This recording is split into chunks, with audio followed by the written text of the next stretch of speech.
नमस्कार, मैं डॉक्टर प्रीति मिश्रा राजकीय बालिका इंटर कॉलेज प्रयागराज की तरफ से आज माध्यमिक शिक्षा परिषद द्वारा संचालित ऑनलाइन कक्षा में कक्षा 12 का संस्कृत विषय है उसको आज आपको पढ़ाऊंगी। और उसमें आज हमारा जो टॉपिक है वो है चंद्रापीड कथा। चंद्रापीड कथा जैसा कि कथा के रूप में है ये विषय, तो ये गद्य काव्य के अंतर्गत आता है। हम सभी जानते हैं कि साहित्य के दो रूप हैं, गद्य और पद्य। तो इसके अलावा हम आपको ये बता दें कि संस्कृत साहित्य में एक चंपू काव्य भी है। संस्कृत में गद्य और पद्य के मिश्रित रूप को चंपू काव्य कहते हैं। और जो रचनाएं हैं वो इसी प्रकार की हैं कि उसमें गद्य का भी प्रयोग कवि ने किया है और पद्य का भी प्रयोग कवि ने किया है। ये जो विषय आपके सामने है वो कथा के रूप में है, इसलिए गद्य काव्य के अंतर्गत आता है। और आप ये जानते हैं कि पद्य की अपेक्षा गद्य का प्रयोग संस्कृत काव्य में कम हुआ है। और जो मुख्य रूप से जो मुख्य गद्य लेखक हैं उनमें दंडी, सुबंधु और बाण, ये वृहत्त्रयी है। संस्कृत गद्य के जो मुख्य स्तंभ हैं वो ये हैं। और इन्हीं में से एक जो बाण भट्ट हैं, इन्हीं का जो कादंबरी, इनकी मुख्य जो रचना है कादंबरी, इनकी दो रचनाएं प्रसिद्ध हैं, एक हर्षचरितम और एक कादंबरी। हर्षचरितम एक आख्यायिका है और कादंबरी कथा है। तो उसी कादंबरी का ये अंश है जो आपके पाठ्यक्रम में रखा गया है। बाण भट्ट जी आप सभी जानते हैं इनके बारे में कि ये 7वीं शताब्दी के कवि हैं और ये ऐतिहासिक व्यक्तित्व हैं, क्योंकि हर्षवर्धन, राजा जो हर्षवर्धन थे जिनका 606 ईस्वी में राज्यारोहण हुआ था, उनके ये सभा पंडित थे। इसलिए इनका जो स्थिति काल है वो एकदम स्पष्ट है। और इनकी रचनाओं के बारे में भी, ये दोनों मुख्य रचनाएं इनकी ये हैं। अन्य 3 अन्य रचनाएं भी प्राप्त होती हैं लेकिन उनके विषय में संदेह है, किंतु ये मुख्य रचनाएं इनकी हैं। तो यहाँ बाण भट्ट की जो कादंबरी है ये आपको उसी का ये अंश आप चंद्रापीड कथा के रूप में है। बाण भट्ट पांचाली रीति के कवि हैं जिनमें भाव और भाषा, पांचाली रीति का तात्पर्य क्या है, इसमें भाव और भाषा का अद्भुत समन्वय देखने को मिलता है। संस्कृत साहित्य में जो लेखन की परंपरा है वो 3 प्रकार से, वैदर्भी रीति है, पांचाली रीति है और गौड़ी रीति है। वैदर्भी रीति जिसके प्रतिनिधि कवि कालिदास हैं, इनकी अन्य रचनाएं अभिज्ञान शाकुंतलम और रघुवंशम आप ही के पाठ्यक्रम में है। और वैदर्भी रीति में संक्षिप्त वाक्यों का प्रयोग, सरल शब्दों का प्रयोग होता है। दूसरी गौड़ी रीति है। गौड़ी रीति के प्रतिनिधि रचनाकार जैसे भवभूति हैं, दंडी हैं, ये लोग गौड़ी रीति का प्रयोग करते हैं। गौड़ी रीति में दीर्घ समास और कठिन पदबंध, क्लिष्ट पदावली होती है। पांचाली रीति दोनों के मध्य है, यानी इसमें वैदर्भी और गौड़ी दोनों का ही मिश्रण देखने को मिलता है। बाण भट्ट के अंदर ये क्षमता है कि वो किसी भी वर्णन को कठिन से कठिन और सरल से सरल करके आपके समक्ष एक शब्द चित्र प्रस्तुत करते हैं। बाण को पढ़ना बिल्कुल ऐसा है जैसे एक आर्ट गैलरी को देखना। आप प्रवेश करते जाते हैं और एक के बाद एक चित्र आपके समक्ष खुलता जाता है। वैसे ही बाण का रचना संसार इतना ही अद्भुत है। गद्य जो कि बहुत ही नीरस माना जाता है, जब व्यक्ति बाण भट्ट का गद्य पढ़ता है तो वो समझता है कि उन्होंने गद्य में भी पद्य जैसा ही चमत्कार उत्पन्न किया है।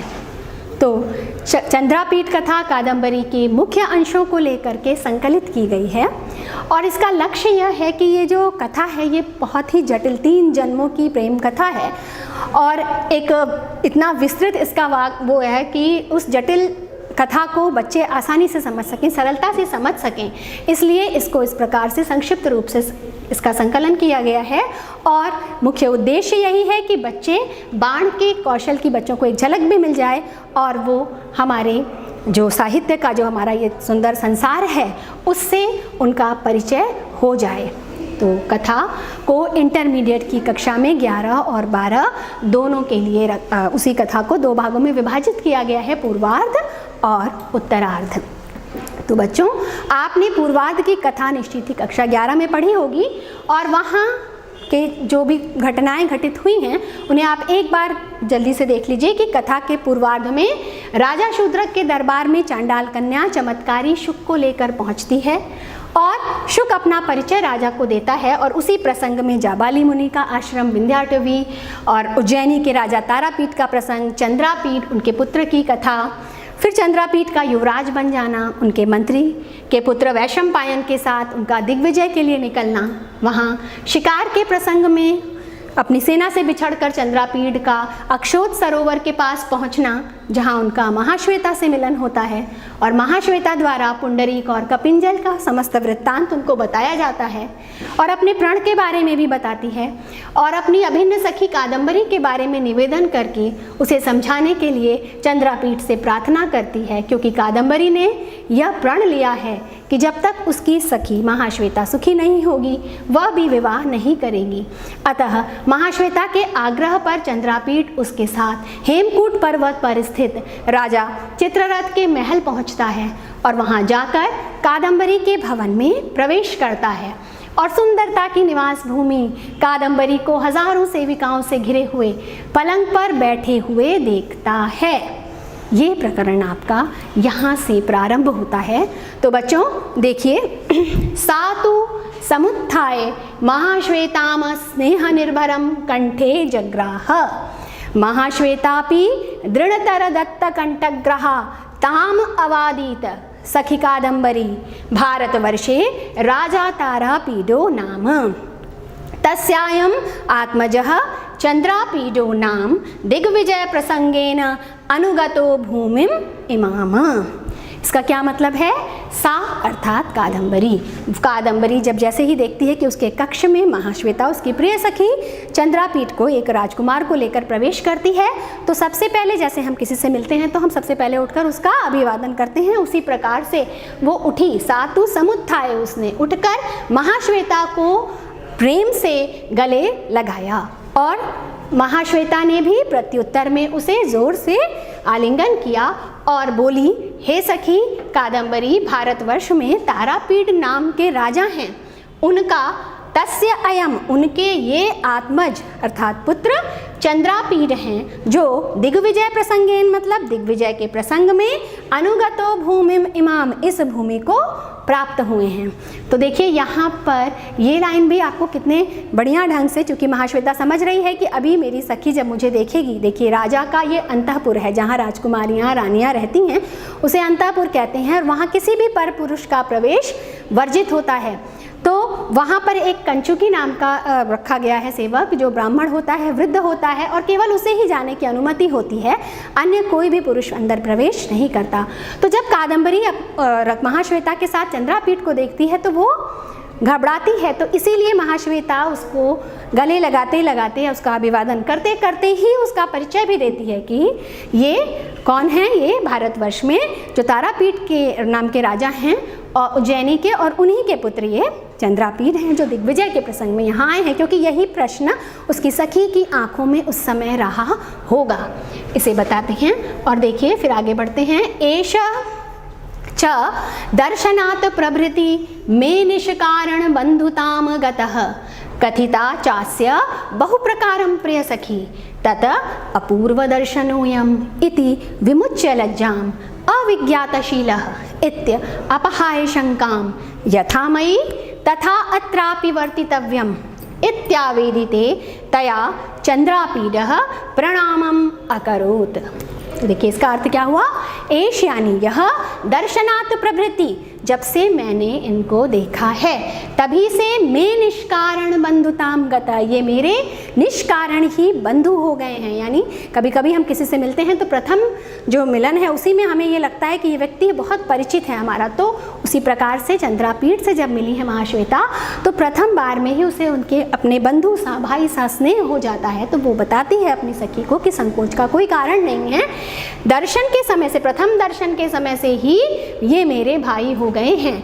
कथिता चा अस्य बहुप्रकारम प्रिय सखी, और दूसरा संकोच इसलिए भी नहीं करो क्योंकि कथिता च अस्य, अस्य यानी इन चंद्रापीठ से मैंने तुम्हारे बारे में बहुप्रकारम है प्रिय सखी, तुम्हारे बारे में भी मैंने इन्हें बताया है। अतः तत् अपूर्व दर्शनो अयम, इसलिए ये कोई पहले देखे हुए व्यक्ति नहीं है। अपूर्व दर्शनोयाम हैं, इसलिए इति विमुच्य लज्जाम, यानी कि पहले हम इनसे मिल रहे हैं, ऐसा सोच करके जो संकोच हो रहा है, जो लज्जा हो रही है, उसे छोड़ो। अविज्ञातशीलः इति, और इनका मैं व्यवहार नहीं जानती, स्वभाव नहीं जानती, इस कारण ये अविज्ञातशील हैं। शील अर्थात व्यवहार, जिनका व्यवहार हमें ज्ञात ना हो तो वो अविज्ञातशील हैं। ऐसा समझकर, इति ऐसा समझकर, अपहाय शंकाम, अपनी शंका को, अपहाय यानी दूर कर दो, छोड़ दो, हा धातु छोड़ने के लिए। और यथा मयि, जिस प्रकार मेरे साथ, तथा अत्रापि वर्तितव्यम, उसी प्रकार इनके साथ भी व्यवहार करो। इति आवेदिते, ऐसा कहते कहते तया चंद्रापीड, तया कादम्बर्या, उस कादम्बरी से को चंद्रापीड ने प्रणाम किया। तो यहाँ जब ये चीज़ की महाचंद्र कादम्बरी जो है वो चंद्रापीठ को देख करके एक झिझक उसके अंदर जो थी, उसे मिटाने के लिए इतनी व्यवहार कुशल है महाश्वेता कि वो उसे इस प्रकार से उसका परिचय देती है कि हे सखी, बिल्कुल भी शंका मत करो, बिल्कुल लज्जा मत करो, क्योंकि ये व्यक्ति जो है वो विश्वस्त है और ये मेरे भाई की तरह हैं। मैंने तुम्हारे बारे में भी इन्हें बताया है, इसलिए इनसे कोई भी संकोच की आवश्यकता नहीं है, और जैसे तुम मुझसे मिल रही हो उसी प्रकार इनका भी आदर करो, इनसे भी मिलो। इस प्रकार से वो उन्हें बता देती है। और कादम्बर्यापि सा विभ्रमं कृत प्रणामा महाश्वेतया सह पर्यंके निषसाद। कादम्बरी भी सविभ्रमं कृत प्रमाण, अर्थात एकदम घबराहट के साथ, क्योंकि वो अचानक देखती है कि राजकुमार उसे प्रणाम कर रहे हैं, तो वो समझ नहीं पाती और घबरा करके वो भी उन्हें प्रणाम करती है और महाश्वेता के साथ पर्यंके निषसाद, पलंग पर बैठ जाती है। संभ्रमं परिजनोपनीतायां हेमपादांकितायां पीठिकायां चंद्रापीडः समुपाविशत। फिर क्या होता है, जब राजकुमारी अपनी सखी के साथ बैठ गईं तब, और चंद्रापीठ खड़े हैं, तो उस समय जो वहाँ की परिचारिकाएं हैं, जो सेविकाएं हैं, वो सब संभ्रम, घबरा जाती हैं, और घबरा करके परिजनोपनीतायाम, इसलिए घबराती हैं कि अतिथि खड़ा है और ये राजकुमारियाँ बैठ गई हैं। और अतिथि क्यों खड़े हैं, क्योंकि हमारी भारतीय संस्कृति के अनुसार कोई भी पुरुष जो है वो ऐसे ही महिलाओं के साथ उसी आसन पर नहीं बैठ सकता। तो ये एक जो परंपरा है उसका पालन करते हुए, शिष्टता का पालन करते हुए चंद्रापीठ वहीं खड़े होकर प्रतीक्षा करते हैं। ये चंद्रापीठ की शिष्टता और विनम्रता को भी दिखाता है। और जो परिजन हैं, परिचारिकाएं हैं, वो भी अंतःपुर में एक पुरुष को देखकर घबराई हैं। तो ये स्त्री मनोविज्ञान का भी कितना सुंदर जो सूक्ष्म प्रयोग है वो ये देखिए, इस शब्द संभ्रमम शब्द का प्रयोग करके बाण भट्ट ने उस चीज़ को भी आपके सामने रखा है। ये चीज़, ये शब्द यही ध्वनित कर रहा है कि परिचारिकाएं भी घबराती हैं। इन दो कारणों से परिचारिकाएं घबराती हैं। एक तो हमारी राजकुमारी बैठ गई हैं और हमारे जो अतिथि हैं वो खड़े हैं, इसलिए वो घबरा करके परिजनोपनीतायाम, परिजनों के द्वारा उपनीतायाम लाई गई, नी धातु लाने के अर्थ में लाई गई, हेम पादांकितायाम पीठिकायाम, पीठिका जैसे हम आजकल स्टूल का प्रयोग करते हैं वैसे ही जो चौकी थी वो ले आते हैं। और इस पीठिकायाम का विशेषण देखिए, हेम पादांकितायाम है, यानी वो कैसा स्टूल था, क्योंकि अब राजा का महल है तो वो स्टूल में भी सोने के गोड़े लगे हुए थे। हेम यानी स्वर्ण, हेम पादांकितायाम, सोने के जो गोड़ों वाली जो चौकी थी, पीठिका थी, उसको ले आते हैं और उस पर चंद्रापीठ समुपाविशत, चंद्रापीठ उस पर आराम से बैठ जाते हैं। परिजनोपनीतेन सलिलेन कादम्बरी स्वयं उत्थाय महाश्वेताया चरणौ प्रक्षाल्य उत्तरीय अंशुकेन अपमृज्य पुनः पर्यंकम आरुरोह। और परिजनों के द्वारा लाए हुए सलिलेन मतलब जल से कादम्बरी ने स्वयं उत्थाय, खुद उठकर महाश्वेता के चरणों को धोया। चरणों को धोने की परंपरा हम सब जानते हैं कि भारतीय संस्कृति में जब भी कोई अतिथि आता है तो अतिथि देवो भव की ये संस्कृति, उसका सम्मान इसी प्रकार से हमारे यहाँ किया जाता है। तो चूँकि उसकी अभिन्न सखी है इसलिए वो किसी परिचारिका से ये कार्य नहीं कहकर स्वयं उठती है और उठकर उसके चरणों को धोती है और उत्तरीय अंशुकेन, अपने उत्तरी यानी अपने दुपट्टे के अंशुक यानी वस्त्र से उसको पोंछती है उसके चरणों को, और पुनः पर्यंकम आरुरोह, और फिर से पलंग पर बैठ जाती है। चंद्रापीडस्यापि कादम्बर्याः सखी मदलेखा प्रक्षालितवती चरणौ और चंद्रापीड का भी जो चरण धोना उनका भी है, तो उसे कादंबरी की सखी मदलेखा ने, ये सखी भी है इनकी, परिचारिका भी है, तो उस मदलेखा के द्वारा प्रक्षालितवती चरणों, चंद्रापीड के चरणों को धोया गया। यहाँ पे देखिए परंपरा की रक्षा की गई कि कोई राजकुमारी तो किसी भी चाहे राजकुमार हो या कोई भी हो उसके चरण नहीं धोएगी, वो तो उसकी अभिन्न सखी थी, लेकिन चंद्रापीड का चरण धोने के लिए उनकी परिचारिका मदलेखाएं एक एक सूक्ष्म से सूक्ष्म स्थान पर बाण की नज़र है। वो जो पूरा शब्द बिंब खींचते हैं तो वो दृश्य आपके सामने, आपकी आंखों के सामने वो पूरा दृश्य उपस्थित हो जाता है। तो ये बच्चों जो हमने ये पूरा पैराग्राफ पढ़ा, इस गद्यांश के में एक तरह से ये गद्यांश इस कथा के जो नायक हैं चंद्रापीड, उनका कथा की नायिका कादंबरी से प्रथम समागम है। इसमें सबसे पहले जो साक्षात्कार दोनों का हो रहा है, ये वो प्रथम साक्षात्कार है इन दोनों का, और कितनी खूबसूरती से वो महाश्वेता कैसे लेकर आती है और उस समय कैसे वो एक दूसरे से मिलते हैं, उसका कितना सुंदर सजीव वर्णन है कि वो चीज़ें आपकी आंखों के सामने आ जाती हैं। तो बच्चों यहाँ हम कुछ इसका जो व्याकरण, क्योंकि चूँकि आपका ये जो बोर्ड में आएगा तो इस गद्यांश को दे दिया जाएगा और इस पे आधारित प्रश्नोत्तर आपको करने होंगे। प्रश्नोत्तर में कुछ तो प्रश्नोत्तर आपके ऐसे ही रहेंगे जो इन्हीं में से आपको निकाल करके इसके उत्तर देने हैं, जैसे कि किसने उठ करके चरणों को धोया, तारापीड कहाँ के राजा थे, चंद्रापीड किसके पुत्र थे, कुछ भी इस प्रकार से इसमें बहुत सारे प्रश्न छोटे बन सकते हैं और कुछ व्याकरण पे आधारित प्रश्न भी बनते हैं। इसलिए हम इसमें जो मुख्य व्याकरण वाले शब्द हैं जिस पर प्रश्न आ सकते हैं, संभव हैं, उसे देख लेते हैं। तो देखिए पहली पंक्ति में समुत्थाय शब्द है। समुत्थाय शब्द, इसमें क्या है आपका, ये सम उपसर्ग पूर्वक, सम और उद ये उपसर्ग हैं, स्था धातु है और इसमें ल्यप प्रत्यय है। ल्यप प्रत्यय क्रियार्था क्रिया के लिए प्रयुक्त होता है। क्रियार्था क्रिया का मतलब जब एक क्रिया समाप्त हो जाए और दूसरी प्रारंभ हो, तो जो पहली वाली क्रिया है वो क्रियार्था क्रिया होती है। तो यहाँ पर पहले कादंबरी जो कार्य इसका जो उठती है जब, तो पहले वो उठती है, कादंबरी पहले खड़ी होती है और उसके बाद दूसरी क्रिया क्या करती है, वो महाश्वेता को गले से लगाती है। इसलिए समुत्थाय ये जो है ये क्रियार्था क्रिया है, इसलिए पहले उठना, इसलिए इस चीज़ को दिखाने के लिए यहाँ पर ल्यप प्रत्यय का प्रयोग किया गया है। इसके लिए संस्कृत में त्वा और ल्यप दो प्रत्ययों का प्रयोग होता है और चूंकि यहाँ पर उपसर्गों का प्रयोग है तो उपसर्ग के साथ हमेशा ल्यप प्रत्यय का प्रयोग किया जाता है। अब ये देखिए महाश्वेता, पूछा जा सकता है कि इसमें कौन सी विभक्ति है।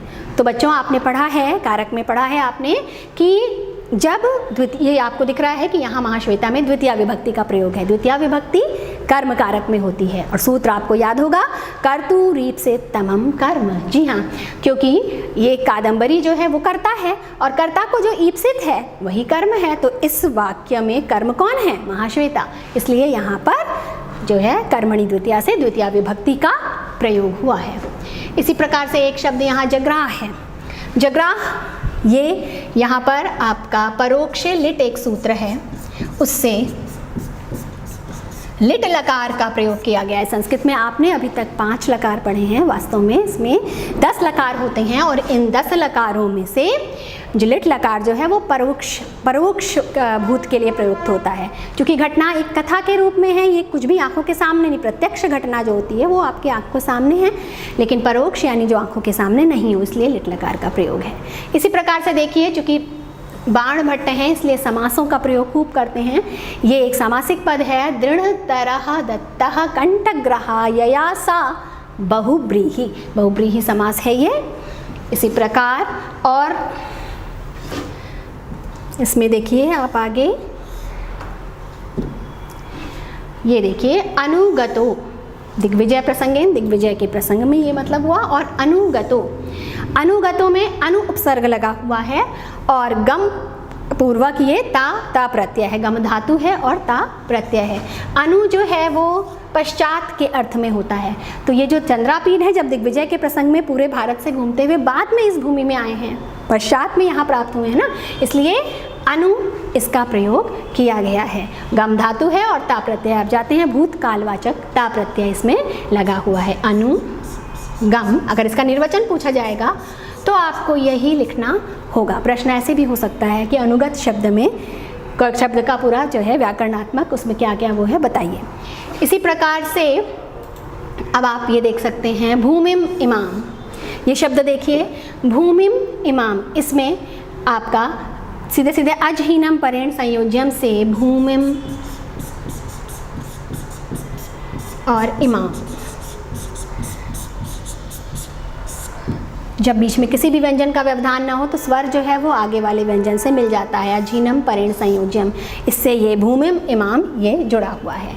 एष शब्द आपका पुल्लिंग का है, इसका स्त्रीलिंग शब्द जो है वो एषा है। इसके बाद आगे हम देखते हैं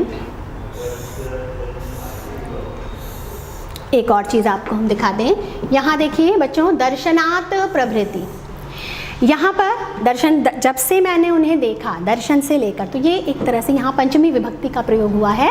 और इसमें प्रमाण क्या है? महाभाष्यकार का वचन। महाभाष्यकार ने जब अपादाने पंचमी की व्याख्या की पतंजलि जी ने, तब वहाँ पर उन्होंने लिखा था कार्तिक्याः प्रभृति, वहाँ पर उन्होंने पंचमी विभक्ति का प्रयोग किया है। और उसी आप्त वचन को प्रमाण मानकर जब ऐसे प्रयोग संस्कृत में जो भी हैं उसमें पंचमी का प्रयोग किया जाता है।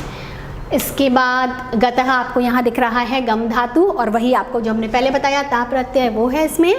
ऐसे ही यहाँ देख लीजिए अपूर्व दर्शनोयम में, अगर इसको हम तोड़ेंगे तो यहाँ से ये टूटेगा, और ये आप जान रहे हैं पूर्व रूप संधि आपने पढ़ी है, ये पूर्व रूप संधि है। इसके बाद यहाँ देखिए, यहाँ आपकी कौन सी संधि है?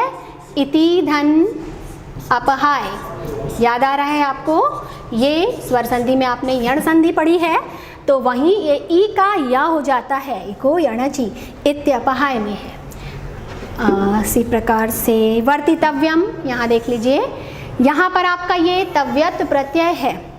तव्यत प्रत्यय चाहिए, तव्यत और अनियर दो प्रत्यय चाहिए अर्थ को बताते हैं।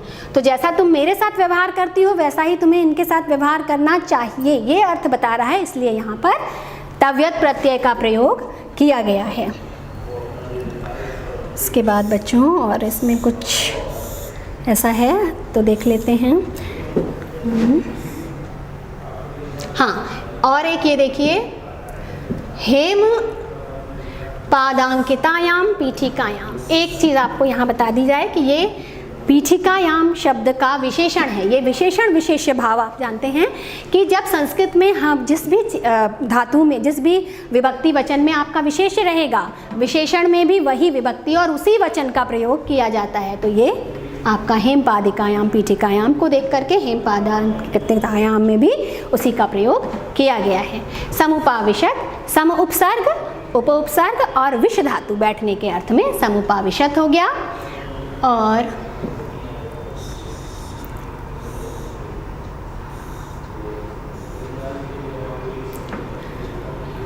ठीक है, इस प्रकार से, और जिसमें जो शब्द हैं ये आपका उत्थाय आपको यहाँ दिख रहा है, उद उपसर्ग पूर्वक स्था धातु और ल्यप प्रत्यय, इसमें भी वही है जो पहले आपने देखा था उत्थाय में, ये उत्थाय हो गया। उत्तरीय अंशुकेन, ये आपकी दीर्घ संधि है, अकसवर्णे दीर्घा से आप देख रहे हैं, इसको यहाँ से तोड़ेंगे आप, उत्तरीय अलग करेंगे और अंशुकेन आप अलग करेंगे। अगर संधि विच्छेद पूछ लेता है तो आपको ऐसे ही करना पड़ेगा। अपमृज्य में भी आप देख रहे हैं, अब आपका उपसर्ग है और मृज धातु है, ल्यप प्रत्यय है, अपमृज्य। अभी ल्यप प्रत्यय कितनी बार आपका आया? उत्थाय में, अपमृज्य में। तो इस तरह से ये इसका व्याकरणात्मक आपने निर्वचन देखा। ऐसी छोटी छोटी चीज़ों पर आपको ध्यान देना है बच्चों। और अब जो ये पैसेज आपके सबसे पहले जब आप प्रश्न पत्र खोलेंगे इंटर में, तो पहला ये पैसेज ही आएगा आपके प्रश्न में, और उसके नीचे उस पर आधारित प्रश्न होंगे। तो मैंने पूरे प्रश्न नहीं बनाया, आपकी पुस्तक में प्रश्न दिए हैं, मैं आपको सिर्फ उदाहरण बता रही हूँ कि पहली पंक्ति को लेकर के किस तरह से प्रश्न बन सकते हैं। ये घर में आप सब प्रैक्टिस करेंगे कि पहली पंक्ति को लेकर के बाद आप उसके प्रश्न बनाएंगे। जैसे सातु समुत्थाय महाश्वेताम स्नेह निर्भरम कंठे जग्रा, ये आपके कितने प्रश्न बन सकते हैं? कातु समुत्थाय महाश्वेताम कंठे जग्राह, कादंबरी काम कंठे जग्राह, अत्र समुत्थाय पदस्य निर्वचनम कुरु, उठकर समुत्थाय पद का निर्वचन जैसे बताया है वैसे करना है। कंठे इति पदे का विभक्ति, और क्या वचन है उसमें? किमचा वचनम, तो आपको बताना होगा इसमें सप्तमी विभक्ति है, एक वचन है। जग्राह पदे प्रयुक्ता लकारः क्रिया, जब हमने बताया था ना लिट लकार, परोक्षे लिट से लिट लकार है। और उपयुक्त पंक्ति का हिंदी भाषा में अनुवाद पूछा जाएगा, तो किसी भी रेखांकित अंश का हिंदी भाषा में आप अनुवाद कर सकते हैं अगर आपने पूरा पैरा इस प्रकार से पढ़ा है तो बच्चों ये इसका अभ्यास आपको, चूँकि हमने एक पंक्ति का करके दिखाया, आपको पूरा पैराग्राफ को घर पे पढ़ के हर पंक्ति पे जितने भी संभावित प्रश्न हैं उनका निर्माण आप करेंगे। और बुक में तो आपके दिया ही है प्रैक्टिस सेट के लिए, उसको आप करते रहेंगे। दूसरी चीज़ आपको जो फ़ायदा होगा इसको जो आप पढ़ेंगे तो आपको इस प्रश्न पत्र में 2 प्रश्न और आएंगे, पात्रों का चरित्र चित्रण और कवि का परिचय।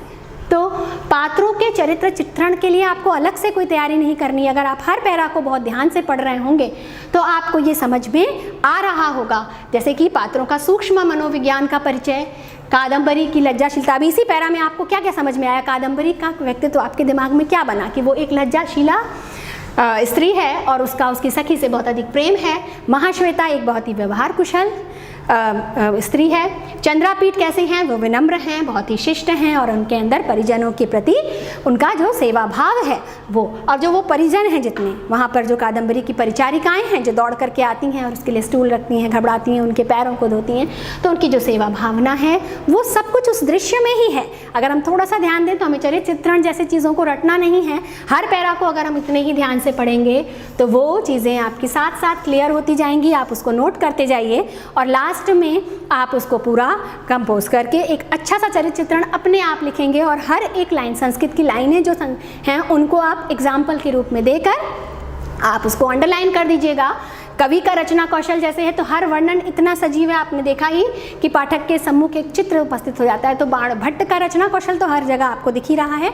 इन्हीं चीज़ों को जो आपने समझा है, इन्हें लेकर के ये प्रश्न भी आप अपने आप हर एक पैरा को पढ़ने के बाद जो आपको खास लगे उसको नोट करते जाइए।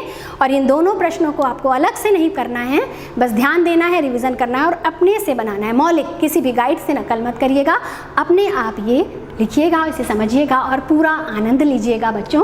ये कृति जो है वो बहुत ही आपकी बहुत ही रोमांचक और बहुत ही अच्छा रचना है। तो मुझे विश्वास है कि अगर आप इस प्रकार से इसकी तैयारी करेंगे तो न केवल आपके अंक अच्छे आएंगे परीक्षा में, बल्कि आपका एक जो विकास होता है, साहित्य के प्रति जो प्रेम है, विकास है, वो भी आपके अंदर आएगा, जिज्ञासा उत्पन्न होगी। आप इस प्रकार की और रचनाओं को पढ़ेंगे और इससे आपका जो व्यक्तित्व जो है वो पूरी तरह से और अधिक खिलेगा। इसी शुभकामना के साथ धन्यवाद।